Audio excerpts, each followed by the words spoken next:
Jadi terpancing situ. Cuman sayangnya waktu itu belum sempet kawin, dia udah ada babi lewat jadi kaget ya. jadi kabur dia, kesal kami, kecewa penonton waktu itu. Katanya itu lebah itu ketika dia nyengat manusia itu dia langsung mati, Bang. Nah, jadi dia tuh begitu lepas, makanya dia sangat berhati-hati mengeluarkan itunya sengatannya, kan ada biasa nempel tuh di tubuh kita tuh yang kayak jarum gitu kan. Nah itu, jadi kalau itu udah biasanya dia langsung mati. Misalnya ada babi nih, babi itu kan nggak dilindungi. Nah, tapi kalau misalnya dia berburu di kawasan, itu bisa kena karena dia masuk di kawasannya gitu. Ya udah namanya dilindungi kan, kawasan dilindungi kan. Dilindungi. Jadi sebenarnya dia bukan kena ke hewannya, tapi ke kawasannya, karena dia berburu di kawasan kayak gitu. 101.5 MHz Radio Kayu Utara FM.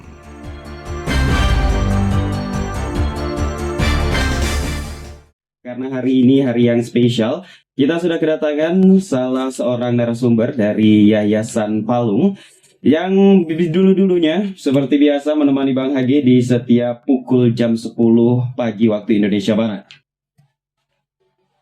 Untuk edisi Kamis 6 Maret 2025 spesial di bulan Ramadan, kita akan sambut bersama narasumber yang telah hadir di studio kita. Assalamualaikum, selamat pagi menjelang siang Bang Ridwan. Waalaikumsalam warahmatullahi wabarakatuh. Selamat siang Bang Hage. Gimana kabarnya, lama tidak berjumpa? Iya nih, alhamdulillah. Kemarin agak sedikit kurang enak badan, tapi alhamdulillah sekarang udah mendingan, dah sehat sepertinya. Alhamdulillah. Bang Hage sendiri gimana nih kabarnya? Alhamdulillah. Gimana puasanya, lancar? Alhamdulillah lancar semuanya. Belum ada yang bolong nih, tapi enggak tahu lah ya.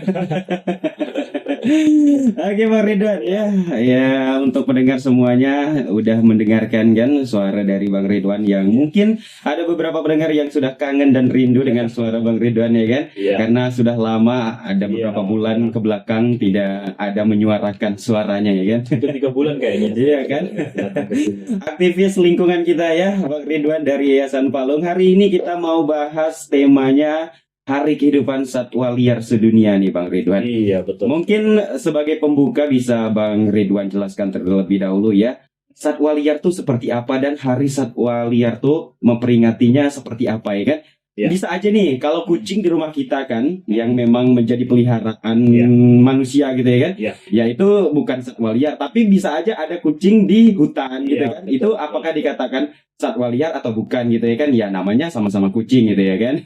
Yang penasaran, yuk kita tanya lebih dalam, lebih jauh lagi kepada narasumber kita Bang Ridwan. Boleh Bang Ridwan silahkan dijelaskan lebih jauh. Oke, jadi hari ini saya akan membahas tentang Hari Kehidupan Satwa Liar Sedunia. Jadi ini lebih fokusnya itu ke satwa liar gitu. Jadi nanti akan saya jelaskan apa sih bedanya satwa liar, kemudian satwa ternak dan juga hewan ternak gitu ya, ataupun hewan peliharaan lah kayak gitu. Jadi Hari Satwa Liar Sedunia ini diperingati setiap tanggal 3 Maret. Artinya udah lewat beberapa 3 hari ya. Ya, udah lewat 3 hari yang lalu ya. Jadi sekarang kan udah masuk tanggal 6 nih, tapi nggak apa-apa lah, masih belum lama juga. Dan ini ditetapkan oleh Majelis Umum PBB ya sejak tahun 2013. Udah berapa tahun tuh? Udah berapa ya? Udah sekitar 7, mungkin sekitar 11-an tahun lah ya, 12-an tahun ya nggak? Mungkin sekitar segitulah. Nah, hal ini dilakukan karena memiliki beberapa tujuan, diantaranya yang pertama untuk meningkatkan kesadaran akan manfaat satwa dan tumbuhan liar. Jadi bahwa satwa liar ini secara tidak langsung memiliki manfaat bagi ekosistem lah kayak gitu. Nah, terus kemudian untuk menghargai keanekaragaman hayati dan meningkatkan bahwa setiap spesies berperan penting terhadap keseimbangan ekosistem. Artinya nanti kalau seandainya ada spesies tertentu yang terganggu gitu atau terancam, maka nanti proses seperti rantai makanan juga akan terganggu kayak gitu. Oke, kalau satwa liar sendiri Bang Ridwan di tempat kita ini ya, itu apa-apa aja Bang Ridwan? Iya, kalau ada banyak sih Bang sebenarnya kalau satwa liar yang ada khususnya di Kalimantan ya. Apalagi salah satu hewan endemik yang ada di Kalimantan itu seperti bekantan. Itu kan monyet Belanda orang bilang. Jadi itu asli emang endemik hanya ada di Pulau Kalimantan kayak gitu. Artinya kalau kita pergi ke Pulau Jawa, ke Sumatera itu kalau seandainya ada di sana, misalnya kita ketemu bekantan, artinya itu mereka mengadopsi atau mengambil dari Pulau Kalimantan. Apakah bekantan itu melakukan migrasi atau ada orang yang membawa bekantan dari Kalimantan ke Sumatera itu, Bang? Ya, jadi apa namanya kalau mungkin kita pernah lihat kebun binatang. Pernah ya. Kebun binatang kan kayak di Sikanzu ya, kan ada harimau tuh. Nah, di harimau kan sebenarnya endemik apa namanya Sumatera gitu. Iya. Cuman karena mungkin itu untuk pengetahuan, kemudian untuk koleksi ya segala macam, akhirnya itu nanti diletakkanlah di kebun binatang kayak gitu. Ini itu memang dibawa dari Sumatera. Sama juga ada bangunan bekantan. Kalau seandainya di Jawa gitu ya, ada apa namanya, ada kebun binatang, ada bekantannya nih. Nah itu udah pasti itu punya Kalimantan, apa habitat aslinya. Oh, habitat aslinya memang dari Kalimantan ya. Dan biasanya dia itu ada waktu tertentu, misalnya dalam jangka waktu sekian tahun nanti harus dikembalikan, dipulangkan lagi. Oh, ada perjanjian tertentu juga ya. Sama kayak ini, kayak panda. Panda itu kan hewan asli punya Cina. Iya. Bahkan mereka harus bayar tuh negara yang mau bukan mengadopsi, kayak ya inilah kayak memeliharanya gitu. Kayak kebun binatang. Nanti kalau misalnya dalam sekian tahun nanti harus dipulangkan ke tempat aslinya gitu. Bukan ini ya berarti ya, setiap hewan-hewan yang ada di kebun binatang itu berarti ada tenggat waktu tersendiri ya. Karena kan ini kan liar, hewan liar. Iya. Nanti lebih dalam nanti saya jelaskan lah ini apa sih hewan liar.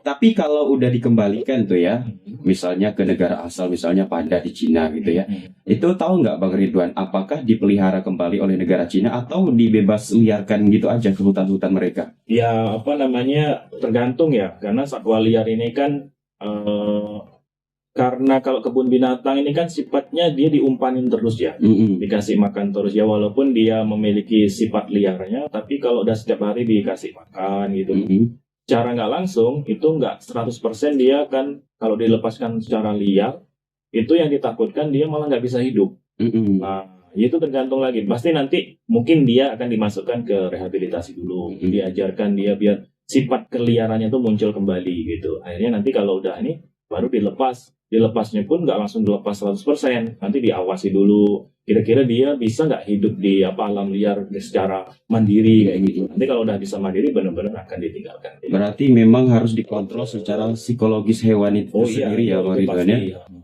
Oke. Jadi selain bekantan di Kalimantan khususnya di Kayung Utara ini, apalagi Bang hewan-hewan liar yang ada Bang? Orangutan ya, tapi walaupun orangutan sebenarnya dari 2 pulau ya, Kalimantan dan Sumatera, tapi itu menjadi salah satu endemik juga yang kita punya juga. Terus kelempiau. Nah, kelempiau kayak di Kalimantan sama kelempiau di Jawa kan beda. Nah, kalau yang di Jawa itu dia warnanya rambutnya itu warna putih, tapi kalau yang di Kalimantan kan dia lebih warna hitam. Wow, begitu ya.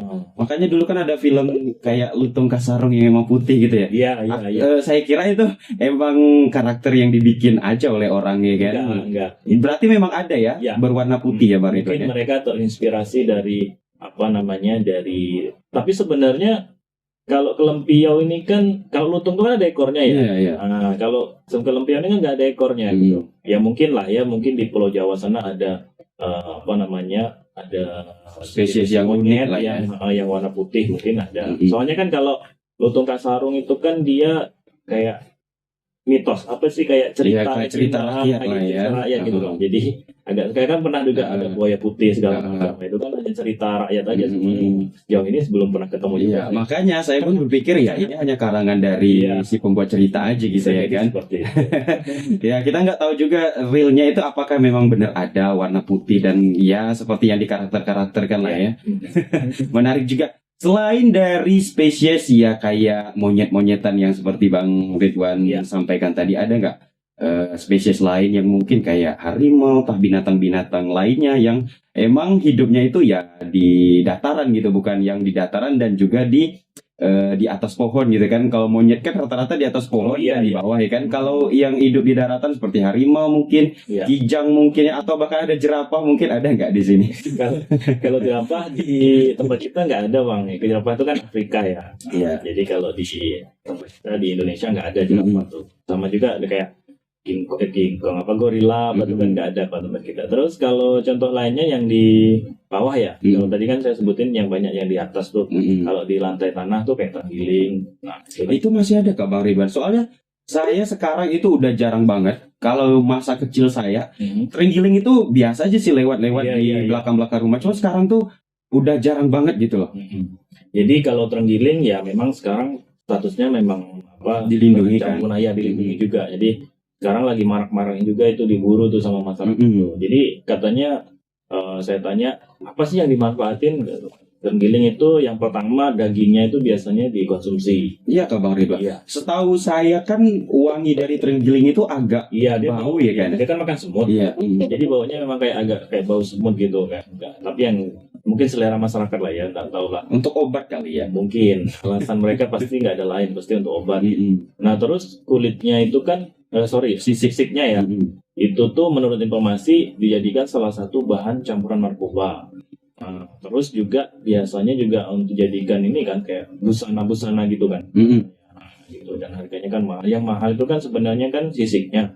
Dagingnya tuh mungkin pikiran mereka daripada mubazir nih, di sisinya doang yang diambil ya udah bagus dikonsumsi. Tapi mereka pun kalau saya baca informasinya tuh dikonsumsi pun bukan dimasak kayak direndang atau apa, ini kayak dijadikan sate kayak gitu Bang. Ada kah sate terenggiling gitu?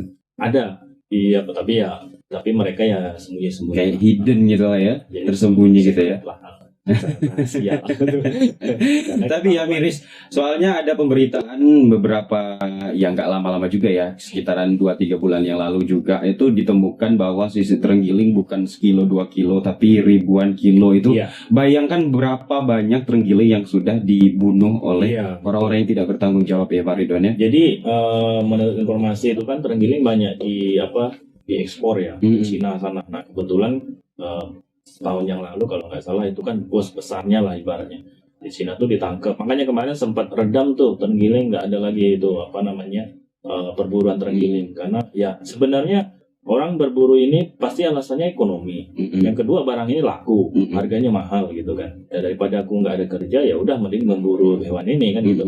Nah cuman sekarang ini marak-marak lagi nih, mungkin udah dibuka lagi tuh yang bos-bosnya yang mau belinya lah ibaratnya kayak gitu. Nah kemarin kan tahun 2023 kalau nggak salah di daerah Ketapang kan sempat ada masyarakat yang ditangkap tuh di rumahnya tuh digeledah sama polisi, dicari ketemu. Akhirnya satu tempat yang nggak diselidiki sama polisi itu adalah tong sampah. Begitu dibuka ya disitulah akhirnya ditangkap, dipenjara kalau nggak salah 10 bulan sama dendanya berapa? 10 juta kalau nggak salah. Itu kira-kira setimpal nggak sih dengan hukuman? Iya kalau secara orang yang memang berjiwa konservasi ya itu nggak setimpal sebenarnya. Tapi kan ya pasti kejahatan binatang sama kejahatan kejahatan ada manusia pasti beda dong. Nah itulah.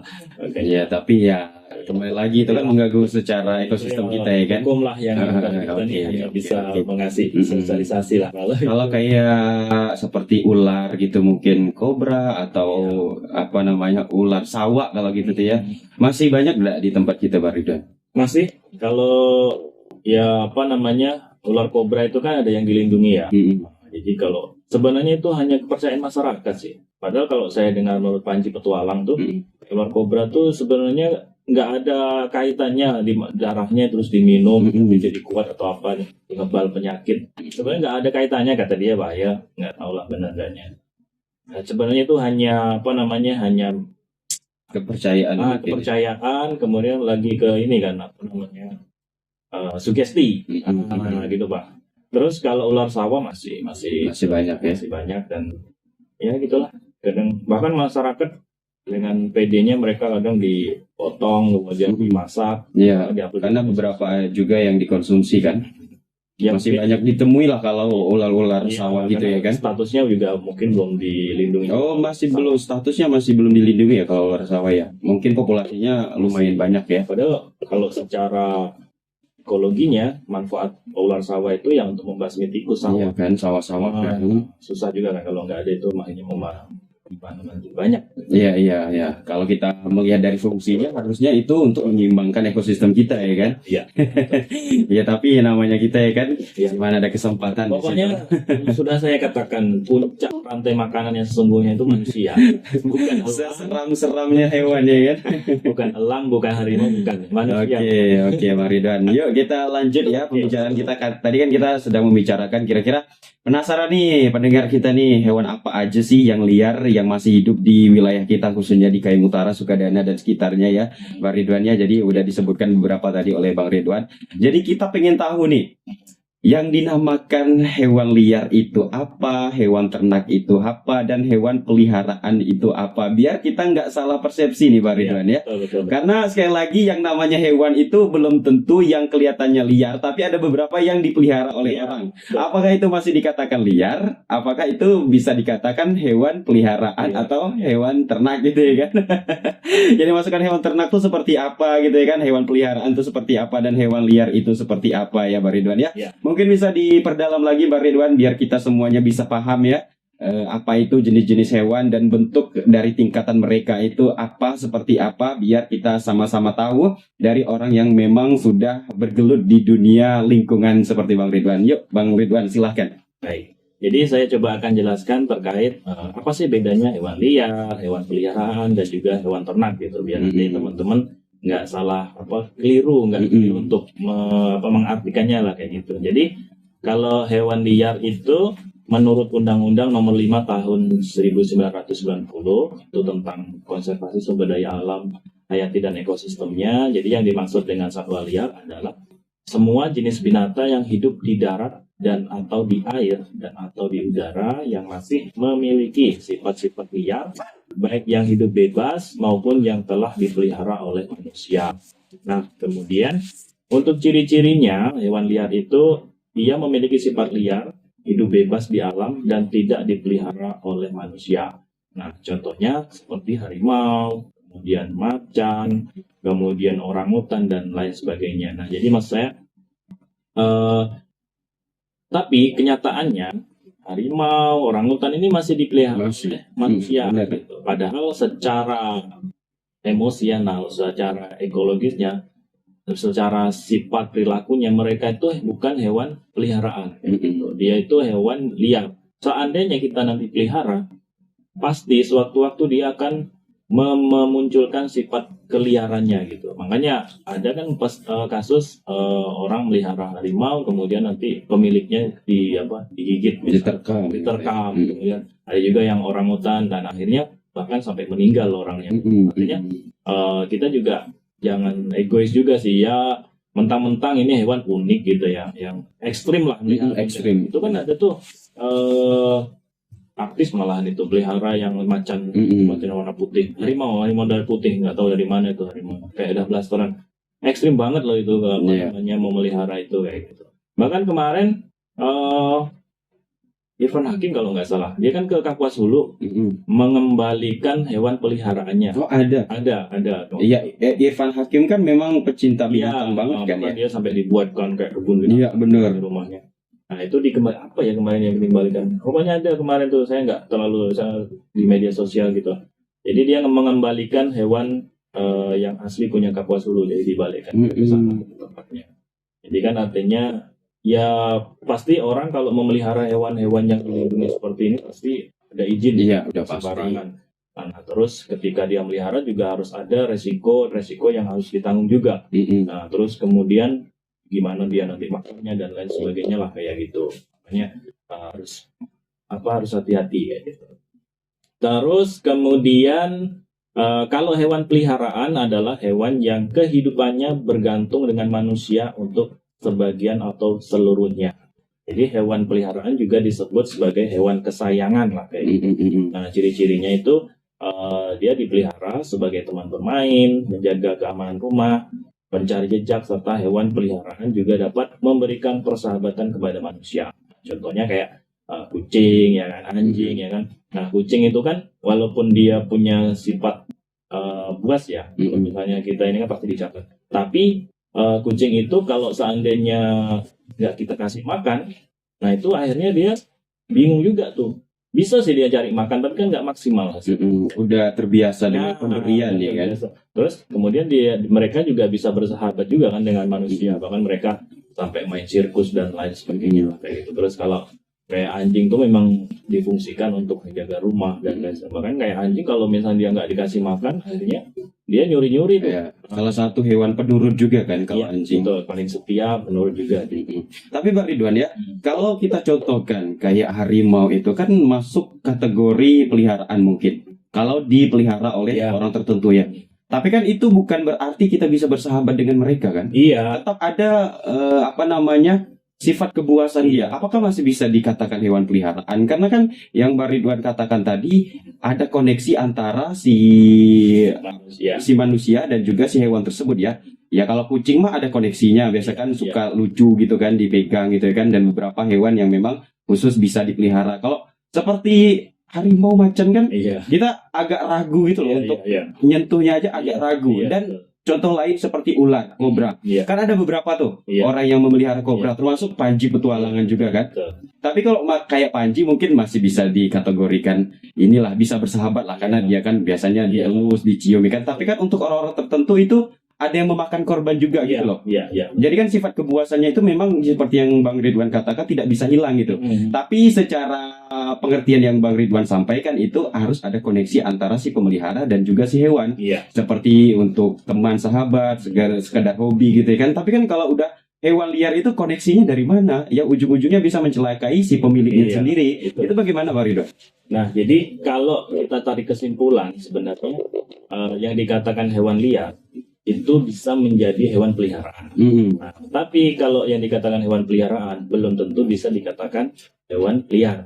Paham nggak Mas saya? Nah, jadi memang betul harus ada koneksi, dan itu kan mereka mempelajarinya juga nggak sebentar kan?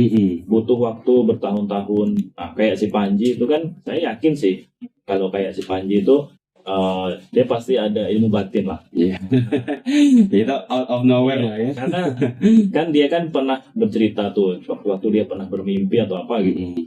Bermimpi kemudian ya mungkin itu udah dikasih kelebihan lah Tuhan. Dia kan katanya kan memang udah dari kecil kan. Yang emang tumbuh besarnya emang dari tanah Kalimantan juga tuh. Iya betul. Nah,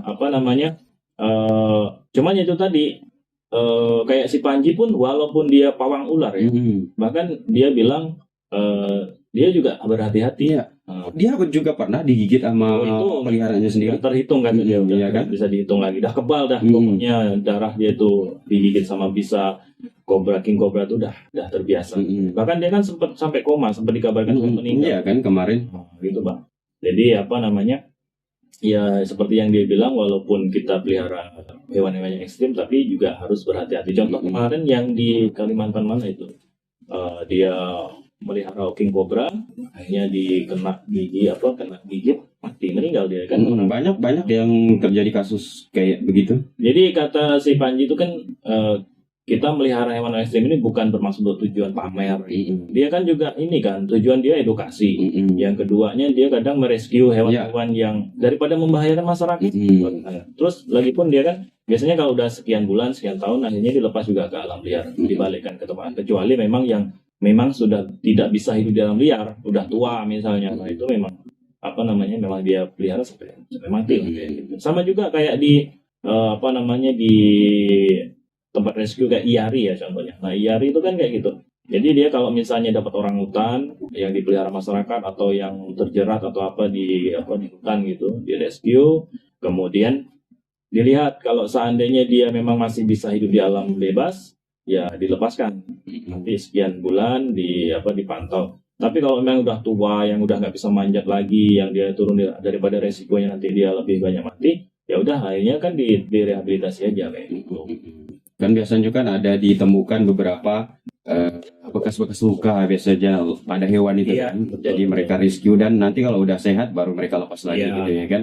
Berarti kalaupun ada nilai kebuasan dari hewan tersebut, tapi dalam konteks dipelihara tetap masuk di dalam hewan peliharaan gitu ya Pak Ridwan. Ya itu tadi pokoknya kalau hewan liar bisa masuk di kategori peliharaan ya, tapi sebenarnya itu nggak disarankan. Iya. Ya kan masih banyak lah Iya. yang bisa dipelihara. Itu kalau di Iya, itu. layar video ada kata warningnya lah ya. Iya. Ya, hanya adegan berbahaya. Iya, adegan berbahaya. Ya, terus ya itu supaya orang-orang yang memang punya nyali sih. Iya. Bayangin aja melihara kobra, Mm-mm. melihara harimau, kan gila itu. Saya nggak kebayang sih Bang Ridwan kayak orang-orang melihara kobra di dalam box tertentu. Iya. Suatu saat apa terjadi bisa lepas gitu kan, membahayakan anak, istri dan Iya. keluarga gitu kan. Makanya si Panji itu kalau saya lihat dia jauh rumah dengan Iya. kandang itunya jauh. Dan bukan cuma keluarga sendiri, bisa jadi ke tetangga gitu kan. Betul, bahaya itu kan. Bahaya banget. Itulah makanya sangat berbahaya. Ya, jangan dicontoh ya. Ya, kita pelihara yang simpel-simpel aja. Mungkin kalau kalian pelihara sementara untuk menjaga ekosistem gitu ya kan, di rescue sebentar ya kan, Iya. diselamatkan nanti baru dilepaskan lagi ya, it's okay lah. Tapi jangan dipelihara lama-lama. Ngeri juga kan. Oke, kalau hewan ternak gimana tuh Pak Ridwan? Nah, kalau hewan ternak itu ya intinya hewan yang memang ditujukan untuk memenuhi kebutuhan manusia. Apa namanya? Ini untuk kebutuhan lah, kebutuhan makanan, konsumsi lah ya terutama ya. Jadi contohnya kayak ayam. Intinya kalau hewan ternak ini yang pertama ciri-cirinya itu dia mudah diternakkan. Yang kedua, dia siklus hidupnya itu cepat, perputaran kayak ayam potong itu kan paling 4 bulan udah bisa benar. dijual. Iya. Contoh lainnya kelinci ya. Kelinci kan biasa juga dipelihara, diternak, kemudian apa namanya biasa dibuat sate kelinci. Jawa lah yang banyak. Kalau di sini mungkin orang nggak makan lah. Kan ada juga tuh wisata kuliner ekstrim tuh. Oh, iya, yang di Manado Kan banyak tuh. banyak. Segala jenis binatang tuh kan. Iya, itu ekstrim tuh, emang pasar ekstrim. Ya tergantung inilah ya, tergantung konteks lah berarti ya. Kenapa? Serius, banyak banget hewan yang bisa dikatakan nggak familiar sama kita, tapi itu Iya. justru menjadi konsumsi gitu loh. Di Manado tuh lokasinya banyak uang. Jadi kalau di situ kucing segala macam. Iya, ada. kan? Bahkan hewan-hewan liar yang ada di hutan pun ada di situ. Itu gimana Bang Ridwan sebagai entah dari pemerintah Bang Ridwan sendiri dari orang yang bergelut di dunia lingkungan gitu ya kan? Itu mandangnya melihatnya seperti apa? Kan termasuk hewan-hewan dan beberapa dilindungi kan? Ya, kalau orang yang pecinta hewan, Nah. itu dia, kalau saya lihat komentarnya ya di media sosial gitu, itu mereka cenderung lebih membela hewannya karena kasihan, walaupun apa namanya kayak anjing itu kan rata-rata anjing hidup tuh, saya lihat tuh anjing hidup pun nanti dia bunuhnya pun dipukul biasanya kan, disembelih, dipukul. Terus ada kucing, itu kan biasanya mereka tuh dapatnya kan yang hewan-hewan yang nggak dipelihara orang yang memang udah liar gitu di jalanan gitu. Di jalanan gitu karena diambil kemudian ada juga sih yang memang diternak, ada juga kayak kelelawar segala macam tuh. Ya kalau dilihat dari sudut pandang yang orang yang pecinta hewan, ya itu pasti sangat tidak berperi kehewanan. Iya. Tapi kalau orang yang memang pecinta makan ekstrim, ya oke aja, nggak ada masalah gitu. Kalau saya sih secara pribadi nggak setuju sih apa namanya hewan-hewan seperti itu dimakan. Ya selain itu kan hewan-hewan itu kan, mulai kita muslim ya, kalau kita muslim kan nggak boleh makan hewan-hewan yang seperti itu kayak gitu. Ya tapi ya gimana ya, kita aja nih sebagai orang awam ya, jangankan kayak hewan-hewan yang memang ekstrim dikatakan ya, kita aja ada beberapa yang emang nggak suka makan sapi, nggak suka makan ayam ya kan, apalagi yang udah di luar batas gitu. Saya aja kelinci belum pernah Bang Rita, kelinci. Saya juga marmut tapi saya nggak pernah makan. Nggak pernah ya kan? Geli Bang, Iya kan, kayak nggak biasa gitu loh. Makan yang anu aja lah yang. Iya kan. Ada tuh saya lihat di video tuh kayak apa namanya tikus ya, tikus yang pot gede tuh dimakan. Aduh gila sih, emang ekstrim banget. Tapi itu ada tindakan nggak sebenarnya Bang Ridwan? Atau ya emang udah kebiasaan orang-orang di sana, orang-orang tertentu aja gitu. Pernah nggak Bang Ridwan melihat informasi atau berita? Kan termasuk ada beberapa hewan yang langka juga kan biasanya kan itu dikonsumsi. Ada pernah dengar ada tindakan nggak? Atau ya udah emang udah kebudayaan yang nggak bisa diganggu gugat atau gimana? Ya kalau sepengetahuan saya sih sejauh ini nggak tahu ya apakah ada tindakan. Tapi kalau seandainya ada tindakan ya tapi normal-normal aja. Mereka berjalan tuh. Karena udah menjadi kebiasaan juga kan. Kayaknya yang penting kuncinya jangan hewan yang dilindungi deh kayaknya.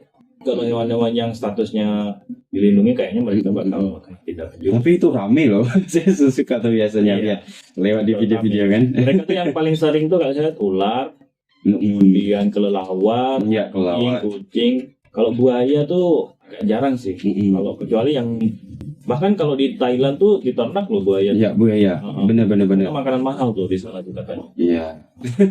Kalau Indonesia Kalau kelelawar sih orang kita ada beberapa yang makan karena kan untuk obat katanya kan. Iya, untuk asma kalau nggak salah ya. Padahal kalau menurut penelitian banyak mengandung virus tuh. Iya kan. Iya, apa sama si Ya nggak tahu lah ya.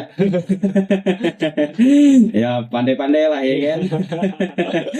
Oke Bang Ridwan, ada lagi Bang Ridwan yang mau disampaikan terkait hewan ternak? mungkin. Nah, tuh satu lagi yang di hewan peliharaan tuh burung ya Bang. Nah, burung ini banyak juga nih dipelihara masyarakat kayak cicak hijau, cicak rowo, kemudian murai batu. Nah, jadi saya pengen ngasih catatan bahwa semua jenis hewan dari jenis burung yang yang dipelihara oleh masyarakat kayak cicak hijau, cicak rowo, terus kemudian murai itu kan sebenarnya hewan yang dilindungi ya. Nah, statusnya dilindungi. Tapi kalau seandainya masyarakat memeliharanya itu hasil dari ternak, maksudnya dari ternak yang udah diternakan masyarakat itu Bukan hasil pemburuan ya? tapi kalau seandainya masyarakat mengambil dari alam, nah itu bisa kena pidana. Jadi tapi kalau makanya jadi sering nih orang bertanya tuh Bang, tapi kalau hewan-hewan burung-burung ini dilindungi, kenapa masih banyak masyarakat yang melihara? Selalu aja mereka sampai bahkan buat perlombaan kicauan burung gitu ya. kan. Nah, akhirnya kita coba jelasin gitu bahwa kita harus lihat mereka ngambilnya dari mana. Kalau mereka ngambilnya dari hasil ternak ya nggak masalah. Dan itu pun ada ininya kayak sertifikasi. Iya, sertifikat ya kan. Sembarangan juga. Nah terus tapi kalau dia memang ngambil di alam, ya itu bisa kena pidana kayak gitu. Ada nggak yang terkena di sini? Bang Ridwan pernah ikut nggak sih kayak ada peraziaan hewan kayak burung gitu, pernah ikut nggak? Nggak pernah sih Pak, soalnya saya memang bukan program saya. Ada program. Tapi itu memang dari Yayasan Palung tersendiri ada nggak program itu untuk melakukan razia-razia tertentu gitu? Atau dari pihak berwajib dari polisi atau apa gitu? Yang berhak untuk melakukan itu tuh BKSDA ya, itu di bawah BKSDA. Jadi kalau Yayasan Palung itu sifatnya hanya membantu. Kalau memang mereka butuh tenaga dari kita kayak tenaga volunteer lah ya. Mitra kan kita ini mitra. Yayasan Asri juga mitra, kemudian juga mitranya BKSDA kayak gitu. Jadi kalau memang mereka butuh tenaga kita ya kita siap untuk bantu gitu. Oke ya kan. Sebagai tenaga pendamping lah ya bisa dikatakan ya Pak Ridwan ya. Kalau memang diperlukan kan mungkin ada ahli-ahlinya kan di sana kan yang bisa mendeteksi hal-hal tersebut ya kan. Oke, terkait hewan ternak lagi nih, ada lagi nggak Bang Ridwan? Ya mungkin itu tadi sih intinya hewan ternak itu adalah hewan yang ditujukan atau difungsikan untuk memenuhi kebutuhan manusia. Jadi dalam garis besar dikonsumsi lah ya. Konsumsi ya. Kalau yang hewan peliharaan tuh ya hewan kesayangan lah kayak ya tadi itu ya kan. Ya. Dalam konteks yang bukan ekstrim ya kalau peliharaan ya. Bahaya soalnya kalau yang ekstrim ya, yang aman-aman aja lah, kucing gitu ya kan. Itu udah paling aman. Atau cari boneka-boneka panda aja dah. Jadi pelihara ya. Oke Bang Ridwan ya, terima kasih atas penjelasannya. Dan kita akan melanjutkan perbincangan kita pada siang hari ini bersama Bang Ridwan. Oke Bang Ridwan, gimana? Masih semangat gak nih kita melanjutkan obrolan santai kita pada siang hari ini? Masih aman-aman. Ya, menemani sambil berbuka puasa ya. Iya, masih jauh sih. Kalau setengah hari mungkin. Iya. Bentar lagi kan azan tuh. Sambil menunggu wartakjil lah ya. Biasanya kan udah buka jam 12, jam 1-an kan udah buka tuh stand-stand takjil kan. Betul. Sambil menunggu war takjil nanti. Ini udah banyak nih seliweran nih war takjil di sosial media kan. Aduh. Oke Bang Ridwan, tadi kita udah berbicara banyak nih ya, hewan liar, hewan yang dilindungi juga, hewan yang memang harusnya kita jaga bersama lah ya intinya. Terus kita mau berbicara tentang fungsi dari hewan liar itu sendiri Bang Ridwan. Manfaatnya sih apa gitu ya? Kenapa kita harus menjaganya? Kenapa kita harus melestarikan mereka? Sedangkan di sisi lain ada konteks berbahaya dari satwa liar ini untuk manusia gitu Bang Ridwan. Boleh dijelaskan, silahkan. Baik, jadi manfaat satwa liar ini sudah saya singgung di awal tadi bahwa yang pertama terkait apa manfaatnya? Yang pertama itu sebagai salah satu kekayaan keanekaragaman hayati lah. Jadi Indonesia itu kan memiliki berbagai jenis satwa yang sangat unik lah kayak gitu. Nah, itu bisa dijadikan salah satu aset bangsa yang perlu kita banggakan lah kayak gitu. Terus yang kedua itu untuk menjaga keseimbangan ekosistem. Jadi seperti saya bilang tadi, kalau seandainya ada salah satu hewan yang punah atau terganggu, maka nanti proses terjadinya rantai makanan juga akan terganggu kayak gitu. Nah, jadi menjaga keseimbangan ekosistem ini, bahwa satwa liar itu sebenarnya secara nggak langsung memiliki peran yang penting terhadap keberlangsungan hutan-hutan yang ada di dalam sana lah. Nah, jadi contohnya kayak misalnya mereka melakukan regenerasi terhadap pertumbuhan tumbuhan-tumbuhan yang ada di situ. Nah, misalnya dari sisa-sisa makanan mereka, kemudian nanti dijatuhkan ke tanah, kemudian akan menjadi tumbuhan baru lah kayak secara gitu. Alami ya, Pak Ridwan, secara alami. Dan nggak mungkin juga kan kalau manusia tiba-tiba datang ke tengah hutan nanam pohon, kan rasanya nggak masuk akal gitu. Jangankan yang di tengah hutan, yang di pinggiran hutan aja kadang males nanamnya, apalagi malah ditebang kan. Iya, kayak gitu. Jadi ya itu tadi ya. Terus kemudian untuk menanggulangi terjadinya itu tadi ya, terjadinya longsor mungkin? Bukan, terjadinya ini pembludakan. Contohnya seperti ini. Kalau seandainya elang mati, nanti tikus akan merajalela. Nah, terus nanti kalau ular mati, tikus akan merajalela. Jadi untuk ini menyeimbangi lah, biar proses rantai makanan tuh nggak terganggu. Itu tuh udah kita pelajari itu waktu SD tuh. Ya betul, waktu SD kita pelajari. Rantai makanan ya. Terus yang kedua itu sebagai manfaat bagi kesehatan. Jadi ada beberapa hewan hasil dari satwa liar. Contohnya ya kayak seperti madu ya. Madu itu kan dihasilkan dari lebah yang memang hidupnya secara liar, yang memiliki manfaat seperti jadikan obat-obatan ya kan, dan lain sebagainya.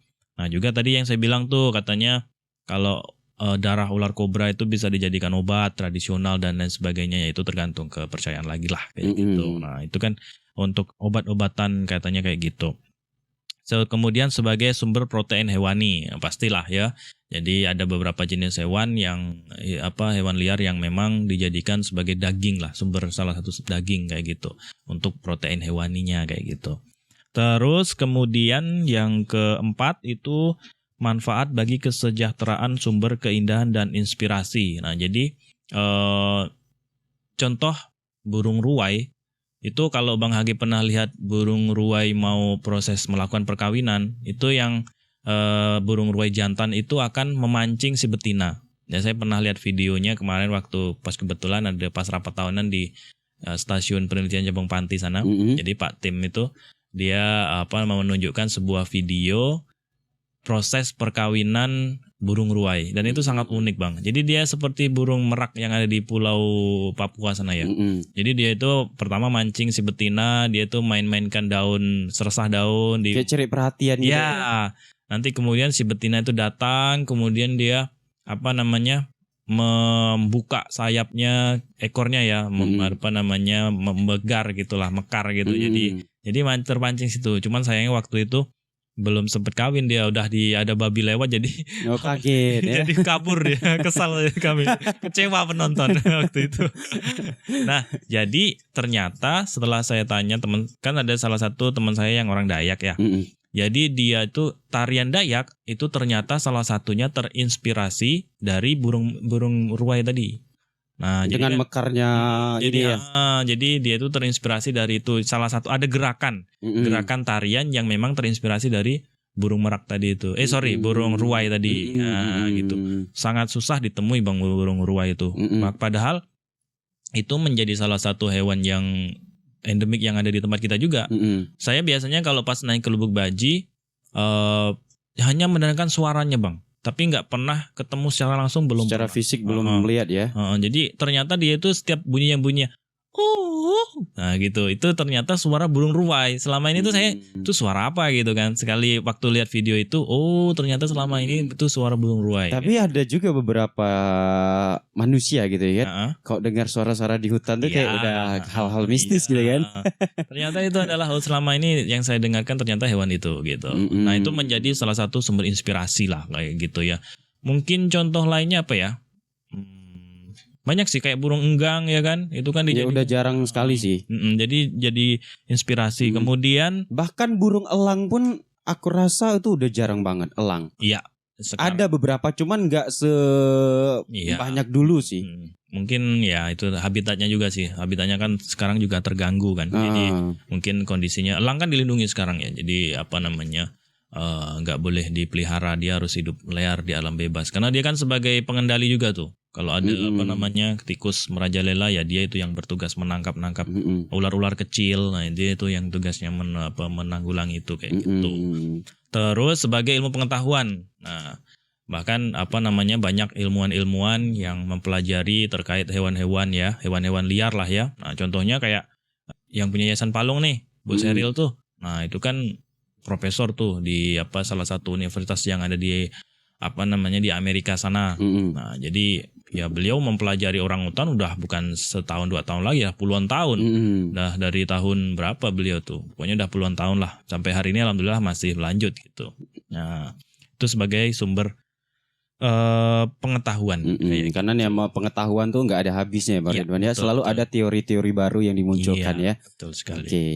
Lanjutkan Bang Ridwan, ada lagi? Ya mungkin itu tadi ya, ada 4 ya manfaatnya satwa liar yang bisa saya jelaskan. Yang pertama itu sebagai aset bangsa, yang kedua itu menjaga keseimbangan ekosistem, terus manfaat bagi kesehatan kayak obat tradisional dan lain sebagainya. Hasil hutan bukan kayu tuh ya. Ya, terus kemudian yang terakhir itu sebagai manfaat bagi kesehatan, sumber keindahan, inspirasi dan ilmu pengetahuan. Gitu.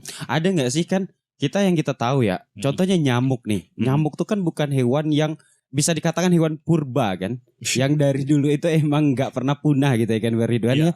Tapi kalau kalau kita tuh kayak kelulut. Kelulut tuh ya. Kelulut, itu tuh termasuk hewan liar atau bukan sih? Biasanya kan ada di perkarangan rumah orang nih. Biasanya kalau udah dekat perkarangan rumah orang tuh kan bisa jadi ya udah bisa kata hewan peliharaan yang memang diternakan oleh orang gitu kan. Tapi ada juga yang memang di hutan gitu loh. Itu tuh kalau kelulut termasuk hewan yang gimana sih? Ya sebenarnya kalau secara harfiahnya dia itu hewan liar. Karena sebenarnya masyarakat memelihara itu tuh dia hanya nyiapkan kandangnya aja. Nanti untuk segala macam dia mencari makan, mengumpulkan madunya segala macam. Itu kan mereka ngambil dari luar. Cuman biasanya masyarakat itu, makanya rata-rata yang punya kelulut pasti di sekelilingnya biasanya banyak bunga-bungaan atau pohon kelapa. Nah, itu tuh masuk peliharaan atau ternak tuh jadinya tuh. Kalau secara harfiahnya, makanya saya bilang tadi, kalau hewan liar itu bisa dijadikan hewan ternak atau hewan peliharaan. Tapi kalau hewan peliharaan itu belum tentu bisa dijadikan hewan liar kayak gitu. Nah, jadi kalau secara harfiahnya dia hewan liar sebenarnya. Kalau nggak dipelihara manusia hidup, iya kan? Nah, gitu, nggak dikasih makan lagi ya kan. Cuma manusia hanya memanfaatkan dia, diambil madunya. Ya sebenarnya kayak lebah ini kan bergantung sama kayak kelulut nih kan sebenarnya masyarakat menyediakan kandangnya, kemudian ratunya dipindahkan ke situ. Biar anak-anak pasukannya tuh ngikut ya kan gitu. Kalau ratunya mati pasti mereka kabur, nggak mau lagi kan? Dia di situ kayak gitu. Ya saya lihat tuh kayak ratu lebah tuh kayak lemah banget nggak sih? Ya dia kan sebenarnya menghasilkan anakan kan dia. Iya. Tugas dia tuh sebenarnya itu menghasilkan anakan, terus kemudian kan ya kalau kita belajar lebah, wah ini banyak lagi sebenarnya. Kalau lebah tuh tipis-tipis ya baru itu. Kalau lebah tuh dia kan ada ininya Bang, ada jabatan lah ibu. Ada yang tukang pencari madu, ada pelayan ratu, ada yang tugasnya tuh dia siap mati untuk ratunya. Ada rela berkorban juga ya. Betul. Jadi manusia jarang loh ada. Jadi katanya itu lebah itu ketika dia nyengat manusia, itu dia langsung mati Bang. Jadi dia tuh begitu lepas, makanya dia sangat berhati-hati mengeluarkan sengatannya kan ada biasa nempel tuh di tubuh kita tuh, yang kayak jarum gitu kan. Nah itu, jadi kalau itu udah biasanya dia langsung mati kayak gitu. Oh gitu ya, baru tahu saya tuh. Nah makanya mereka tuh ada juga kan itu lebah tuh yang ada sayapnya, kalau yang beda lah, ada yang agak besar, ada juga itu. Ada soalnya teman saya tuh memang fokus mempelajari itu dulu tuh. Jadi saya tahu sekilas-sekilas. Kayak rayap juga sama tuh. Ada tukang pekerja, ada yang ngurus ratunya dan lain sebagainya. Ratunya itu kan punya umur tuh. Nanti dalam sekian, dia kan umurnya nggak panjang ya mereka itu. Nanti dalam sekian hari atau sekian bulan nanti mereka mati ganti lagi ratunya kayak gitu. Dan setiap ratu itu kan bisa menghasilkan anakan ratu yang baru, ratu-ratu yang baru lah kayak gitu. Model kerajaan juga mereka ya? Iya betul. Mereka itu kayak kerajaan kerajaan lebah lah. Gitu. Menarik ya. Kalau kita pelajari itu sebenarnya unik. Lebih panjang lagi nih kan, kalau kita lebih spesifik gitu ya kan. Oke, kalau kita melihat nih, tadi udah dijelaskan banyak banget kan. Kalau kita melihat berkaca dari keseluruhan hewan-hewan yang ada di Indonesia ini, kira-kira kondisinya hingga saat ini di tahun 2025 ini bagaimana Bang Ridwan? Apakah ada kemerosotan? Apakah ada yang bertambah? Apakah ini udah cukup untuk negara kita atau bagaimana Bang Ridwan? Nah, jadi untuk bagaimana sih kondisi satwa liar yang ada di Indonesia saat ini? Saya secara pribadi bilang ya memprihatinkan gitu situasinya. Ya karena ini disebabkan oleh beberapa hal ya. Yang pertama itu berkaitan dengan satwanya sendiri. Itu diburu ya. Nah, masyarakat memburu hewan seperti misalnya orangutan dan kalau orangutan mungkin sekarang udah jarang lah ya karena masyarakat juga udah tahu kalau ini hewan dilindungi dan akan beresiko besar kalau diburu kayak gitu. Tapi perburuan itu tujuan mereka itu 3. Yang pertama itu dipelihara. Ya, nanti kemudian pertama kan dia pasti ditembak dulu nih. Ditembak, apakah dia ini mau ngambil yang mana nih? Kalau orangutan kan selalu induknya selalu bersama anaknya nih. Nah, akhirnya kan otomatis biar dia mendapatkan anaknya, otomatis induknya dibunuh, ditembak gitu. Ditembak, kemudian anak diambil. Diambil itu tujuan pertamanya apakah dia dipelihara atau dia itu dijual karena dia memiliki harga yang mahal gitu kan. Nah, atau dia dimakan. Kalau dimakan ini situasinya otomatis udah mati ya, situasi kondisi hewannya udah mati. Nah, jadi itu tadi dia itu apakah dipelihara, kemudian dijual atau dimakan. Nah, itu untuk untuk hewannya sendiri lah kayak gitu. Nah, terus kemudian yang kedua itu untuk habitatnya, tempat tinggalnya. Kita tahu bahwa sekarang semenjak tahun 2015 kalau nggak salah itu kita mengalami pembukaan hutan itu yang cukup besar untuk alih fungsi lahan lah ya, untuk perkebunan, kemudian untuk pertambangan dan bahkan untuk illegal logging lah, untuk penebangan secara liar lah kayak gitu. Nah, jadi dari dengan begitu otomatis kehidupan mereka juga akan terganggu toh. Nah, misalnya mereka yang perlu makan yang setiap hari bisa manjat pohon, kemudian mencari makanan sendiri karena adanya alih fungsi lahan, ya udah akhirnya mereka bingung juga, akhirnya kelaparan, mati. Nah, kemudian nanti kalau mereka masuk misalnya ke perkebunan dianggap hama, kemudian dibunuh. Nah, kayak gitu Bang. Jadi saya bilang situasinya saat ini ya memang memprihatinkan baik dari hewannya sendiri maupun tempat tinggalnya kayak gitu. Ya di satu sisi kan pembukaan lahan tujuannya biasanya ke ekonomi masyarakat juga kan. Tapi di sisi lain harus mengorbankan penghuni asli dari hutan tersebut ya. Cerita yang Bang Ridwan sampaikan mirip banget sama cerita rakyat Dori ya kan. Iya kan? Yang ditembak induknya terus anaknya diambil kan. Ya sebenarnya itu udah cerita lama sih. Iya. Kayaknya itu cerita dari real kenyataan deh. Ya, saya pikir begitu sih. Kalau itu saya juga sempat tanya tuh siapa yang ngarang buku itu, cuman sampai hari ini belum ketemu. Waktu itu katanya tuh dibuat sama-sama, Pak. Jadi jadi nggak ketahuan siapa nih pengarang utamanya, ide ceritanya tuh dari siapa kayak gitu. Cuman ada nama penerbitnya mungkin ya. Nah, penerbitnya waktu itu dia ditulis langsung kayak Yayasan Palung gitu namanya. Langsung berarti milik Yayasan Palung bersama lah kayak gitu. Sama kayak lagu ini Si Pongo tuh. Kan ada lagu Si Pongo tuh. Semua kreativitas orang-orang ada di situ ya. Jadi nggak bisa ditentukan siapa nih yang itu bacaan saya waktu SD itu. Sama waktu zaman saya masih SD itu. Itu buku itu tuh bahkan sampai saya beli dulu kan banyak tuh diperjualbelikan dulu tuh ya kan. Cuma sekarang udah nggak diproduksi lagi. Mungkin nextnya ada project baru kan buat cerita-cerita baru. Ada sih, cuman kemarin udah saya tanya juga sama manajer gitu kan, gimana nih Mbak Wid situasinya nih buku kita itu komik tentang cerita orangutan dan kawan-kawan kalau nggak salah. Itu memang kami juga tim pendidikan lingkungan lah yang buat itu tuh ya kan.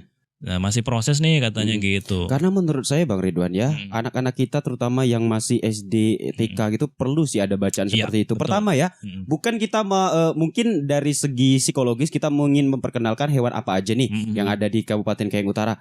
Yang paling penting adalah ketika kita memberikan buku-buku cerita seperti itu, yang paling menarik itu ketika anak-anak kita mampu untuk membaca. Itu yang paling penting karena jarang banget anak kecil mau membaca kalau hal tersebut nggak menarik. Iya, betul. Kalau dibikin cerita kan mereka ada rasa ketertarikan, ada hewan yang mungil, ada monyet, ada anak-anak kecil yang suka sama monyet gitu ya kan. Nah, terus kemudian kalau menurut informasi kan kalau kita membaca itu justru daya ingat kita itu akan lebih kuat. Kita membaca ketimbang kita tuh kayak melihat di HP dan lain sebagainya. Makanya saya cerita kayak Dori dan Delima itu kan waktu zaman SD ya. Sampai hari ini alur cerita masih ingat kan? Iya, sampai masih paham gitu, Pak. Masih ingat. Iya, justru memori kita saat membaca tuh lebih terasah daripada kita harus terpapar radiasi HP dulu kan, laptop dulu kan. Makanya kemarin tuh kan sebenarnya itu kan akan kita jadikan merchandise ya, buku komik itu. Jadi nanti kalau ada anak-anak pas kita kunjungan, kemudian nanti mereka menjawab pertanyaan gitu, kita kasih hadiah itu. Karena kan sebelumnya biasanya kita kasih botol minum, kan tujuannya biar mengurangi sampah lah ya. Cuman kalau botol minum ya untuk itu aja, nggak ada kenangannya lah. Nah akhirnya kita berinisiatif gimana kalau dirubah kita buat komik. Jadi nanti bisa dijadikan bahan bacaan dan kemudian kalau seandainya nggak untuk anak-anaknya bisa juga dimasukkan ke sekolah, biar dimasukkan ke perpustakaan kayak gitu, biar jadi bahan bacaan mereka gitu. Itulah makanya kita berinisiatif untuk buat lagi itu komik. Kalau menurut saya sih harus bentukan buku gitu sih, karena saya juga sampai besar gini masih ingat sama buku itu kan. Memorinya tuh terkenang banget. Betul. Oke, terkait kondisi hewan liar sekarang Bang Ridwan ya, karena terganggunya dengan pembukaan lahan tadi, terus sampai turun ke jalanan, turun ke perkebunan warga juga kan, dan akhirnya warga mau nggak mau takut terancam dan lain sebagainya kan, dengan alasan apapun itu sehingga bisa membahayakan si hewan bahkan sampai membunuh gitu ya Mbak Ridwan ya.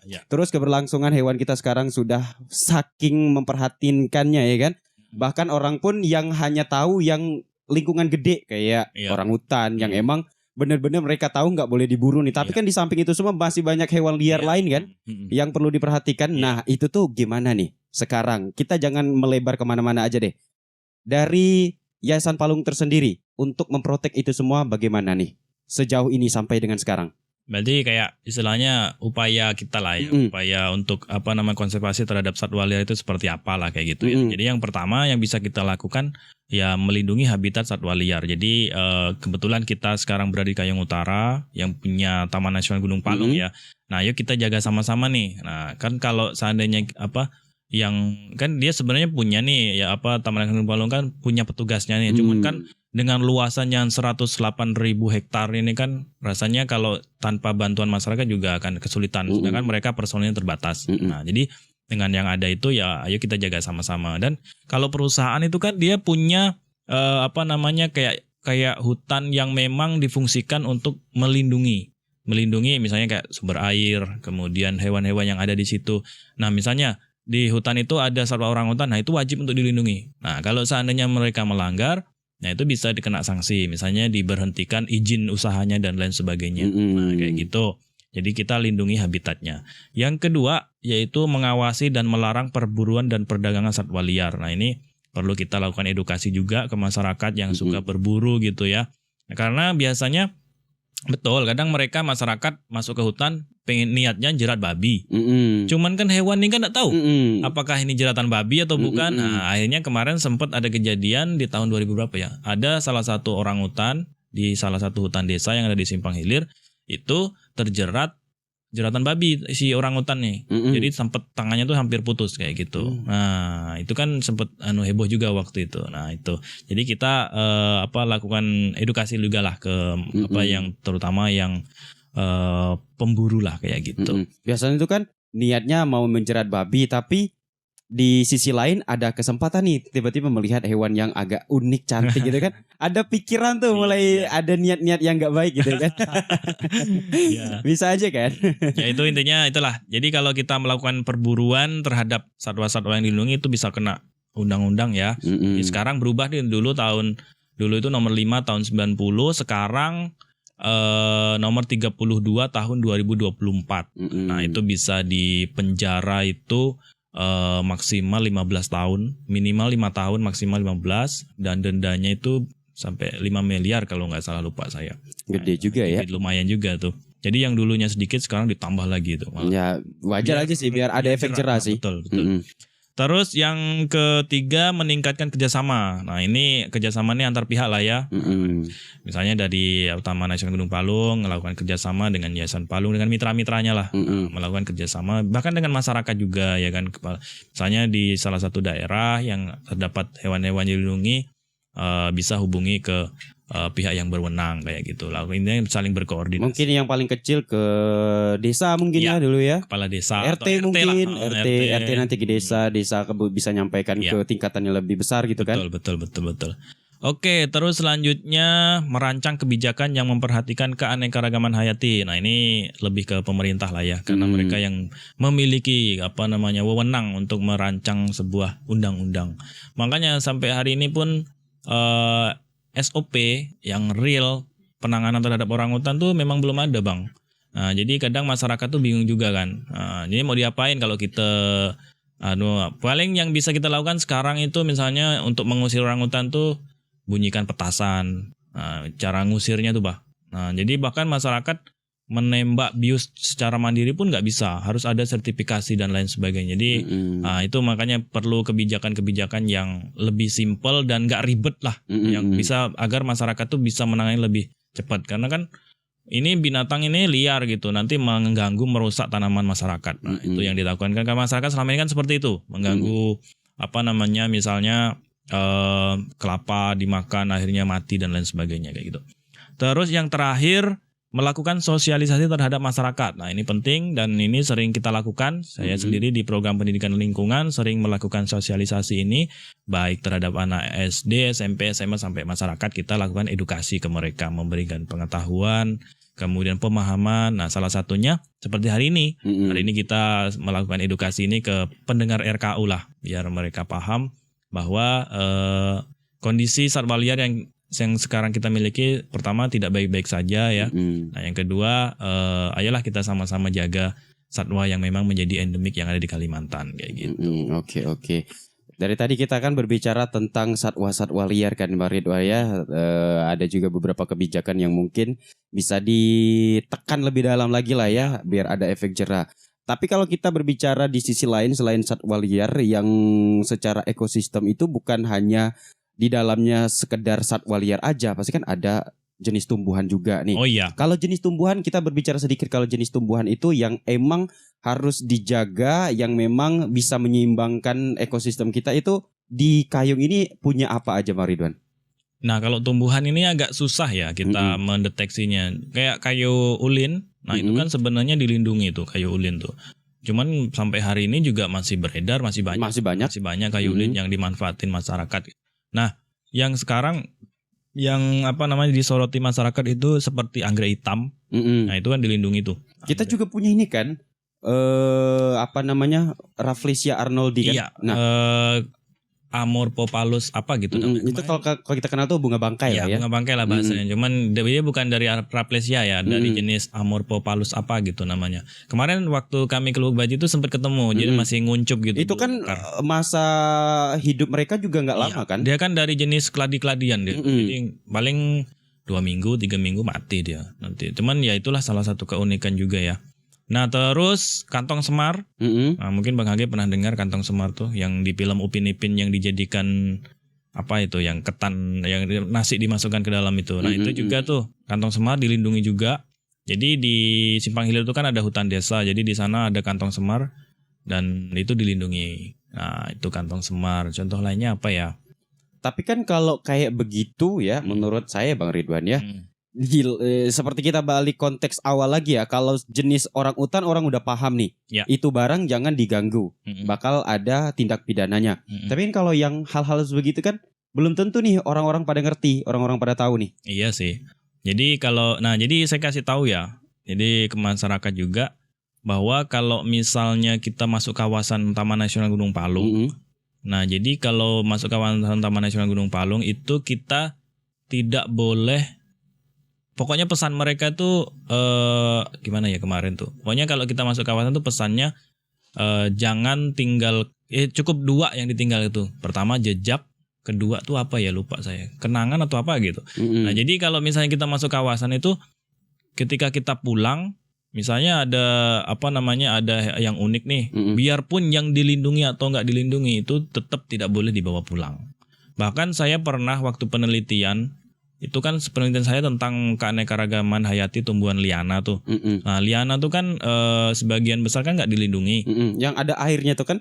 Ya itu masuk juga, itu masuk jenis. Pokoknya intinya tumbuhan liana tuh yang dia hidupnya tuh merambat ke tumbuhan lain. Dia butuh penopang tumbuhan lain. Beda dengan ini ya, beda dengan ficus ya. Kalau ficus itu dia benar-benar parasit yang sangat mematikan. Dia membunuh inangnya kayak gitu.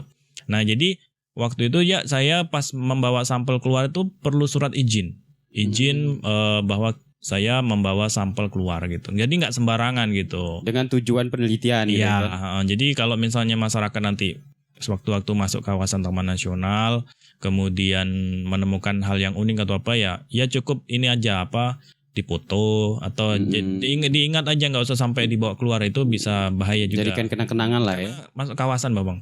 Nah misal contohnya ya, misalnya ada babi nih. Babi itu kan nggak dilindungi. Nah, tapi kalau misalnya dia berburu di kawasan, itu bisa kena karena dia masuk di kawasannya gitu. Ya udah namanya dilindungi kan, kawasan dilindungi kan. Dilindungi. Jadi sebenarnya dia bukan kena ke hewannya, tapi ke kawasannya, karena dia berburu di kawasan kayak gitu. Nah, kayak itu gitu Bang. Contohnya lah kayak gitu. Ya mudah-mudahan masyarakat kita paham ya. Jangan sekedar orang hutan aja yang tahu dilanggar, jangan dilanggar gitu ya kan. Karena ya kalau kita nih namanya kita ke hutan kan, kita kan nggak tahu nih ini kira-kira pohon apa kok bagus gitu ya kan. Ya udah petik aja ya kan. Tiba-tiba balik ke rumah ya kan, ada yang datang. Misalnya ketemu rotan misalnya. Rotan tuh kan banyak tuh di dalam hutan tuh. Lalu karena di kawasan, akhirnya kalau bawa pulang kan kena juga. Oh termasuk rotan ya? Iyalah. Intinya apapun yang ada di kawasan itu, sekecil apapun mau dilindungi ataupun tidak, jangan sampai dibawa keluar gitu ya. Kecuali kalau dia ada zona-zonanya Bang. Kecuali zona pemanfaatan. Contoh, Bang Aki punya kebun durian nggak di sini? Nah jadi kalau kayak saya lihat kan kawasan kebun durian masyarakat di sini kan masuk kawasan tuh. Nah, tapi mereka kok bisa bawa keluar buahnya gitu. Itu berarti masuk zona pemanfaatan. Artinya bukan zona inti lah ya. Nah, jadi dia itu kalau kayak gitu boleh gitu. Kan itu kan buah hasil hutan, bukan kayu, boleh dibawa keluar dan boleh diperjualbelikan. Kayak air misalnya. Air itu kan dari kawasan Taman Nasional. Nah, tapi karena ada izin dan lain sebagainya, akhirnya masyarakat juga bisa memanfaatkan itu gitu. Berarti orang-orang yang memang berada di pinggiran kawasan Gunung Palung ini sudah diedukasi ya. Mana zona-zona yang harus dimasuki dan mana zona-zona yang harus ada batasannya. Harusnya itu sebenarnya kewajiban dari Taman Nasionalnya ya. Lebih dalam lah mereka. Kalau kita ini paling hanya kulit-kulitnya aja. Kalau mereka. Karena kan kita nggak bisa juga kan melarang kebun orang kan. Betul. Ya kan di situ sebagai zona pemanfaatan juga. Karena kan bahkan sebelum itu diputuskan menjadi kawasan Taman Nasional, kadang masyarakat udah gitu Pak. Bahaya juga tuh kan. Itu makanya. Oke Bang Ridwan ya. Mungkin kita harus mengakhiri perbincangan kita hari ini ya kan. Dari satwa liar sampai dengan satwa-satwa tumbuhan lainnya juga sudah kita singgung ya kan. Mungkin ada sedikit pesan nggak nih atau pengingat atau warning lah untuk kita semua bahwa yang namanya kehidupan itu bukan sekedar untuk manusia aja, tetapi semua ekosistem yang ada di dalamnya itu patut kita jaga juga. Boleh sampaikan Bang Ridwan? Jadi ada dua pesan. Yang pertama kepada pendengar setia RKO, jadi berkaitan dengan Hari Satwa Liar Sedunia ini, kita memiliki beraneka ragam jenis flora dan fauna ya yang ada di Indonesia, yang patut kita syukuri dan patut kita banggakan lah kayak gitu. Jadi yang banyak juga sekarang fauna-fauna atau hewan-hewan yang kondisinya sangat terancam gitu ya. Kalau misalnya kita nggak bisa untuk untuk ya setidaknya kita jangan sampai mengganggu mereka lah, biarkan mereka hidup di alam liar, nggak usah kita ganggu habitat dan lain sebagainya, dan jangan dipelihara lah kalau bisa. Kalau kita pelihara yang nggak usah yang ekstrim-ekstrim, kalau tujuannya hanya untuk bergaya-gayaan aja, ya langkah baiknya nggak usah gitu. Pergi ke kebun binatang aja ya kan. Kita pelihara yang sewajar-wajarnya aja lah, nggak usah yang aneh-aneh. Nah itu Yang pertama, yang keduanya karena ini berkaitan dengan bulan Ramadan ya. Jadi saya pengen mengucapkan selamat menjalankan ibadah puasa 1446 Hijriah ya. Iya, benar, 2025 ya. Kita sekarang menjadi orang yang lebih baik lagi lah. Amin. Jadi lebih baik lagi dan kemudian lebih cinta lingkungan lagi. Amin ya. Cukup ya. Terima kasih banyak Bang Ridwan, dan akhirnya kita telah sampai pada penghujung acara kita hari ini ya. Dengan tema Hari Satwa Liar Sedunia yang jatuh pada tanggal 3 Maret kemarin ya. Bagi pengingat aja bahwa kehidupan itu bukan cuma tentang manusia, kehidupan itu bukan cuma tentang alam semesta, tapi kehidupan itu masih ada rentetan-rentetan kecil lainnya seperti satwa liar, seperti tumbuh-tumbuhan lainnya, dan itu adalah bentuk menjaga keseimbangan seluruh alam semesta kita ya. Terima kasih banyak untuk Bang Ridwan tentunya yang sudah berbagi informasi hari ini ya.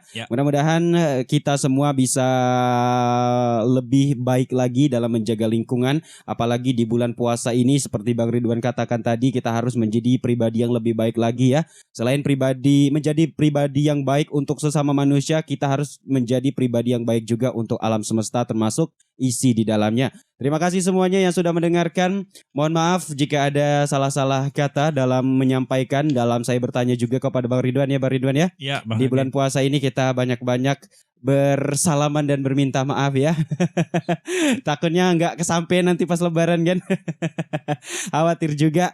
Intinya saya juga ingin meminta maaf untuk semuanya ya. Mungkin ini perkataan lebih awal, minal aizin wal faizin ya. Akhir kata, saya HG pamit undur diri. Bang Ridwan selaku narasumber juga pamit undur diri. Dan rekan saya di samping juga sebagai kameramen ya, pamit undur diri pula. Terima kasih banyak semuanya. Akhir kata, wassalamualaikum warahmatullahi wabarakatuh.